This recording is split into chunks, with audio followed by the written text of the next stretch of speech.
बोधकथा बळी तो कानपिळी. एकदा प्राण्यांमध्ये रोगाची साथ सुरू होऊन हजारो प्राणी मरू लागले. आपण फार पाप केल्यामुळे देवाने हा कोप केला आहे असे सर्व प्राण्यांना वाटून त्यांनी आपली वाईट कृत्य कबूल करायचे ठरवले व जो सर्वात मोठा अपराधी ठरेल त्याने देवाच्या कोपाला शांत करण्यासाठी बळी जावे असे ठरले. ठरल्यावेळी सगळेजण हजर झाले व न्यायाधीशाच्या जागी एकमताने कोल्ह्याची निवड केली गेली.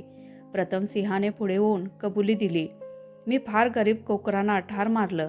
एवढंच नव्हे तर फार भूक लागल्याने एका धनगरालाही ठार मारून खाल्लं.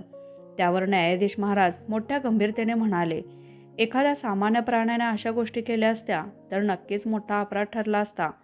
पण महाराजांना इतरांपेक्षा जास्त सवलती असतात. मूर्ख बकऱ्याने एकच धनगर खाणं हा काही मोठा अपराध नाही.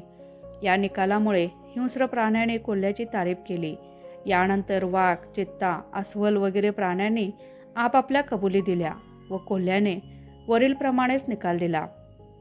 शेवटी एक गरीब गाढव पुढे येऊन म्हणाले, एका शेतकऱ्याच्या जमिनीतलं मुठभर हिरवं गवत खाल्लं मी आणि त्याबद्दल मला पश्चाताप. काय पश्चाताप? न्यायाधीश झालेले कोल्होबा ओरडले, अरे पाप्या, नक्कीच तुझ्या पापामुळे सध्या हा देवाचा कोप झालेला आहे. यालाच मरणाची शिक्षा योग्य आहे.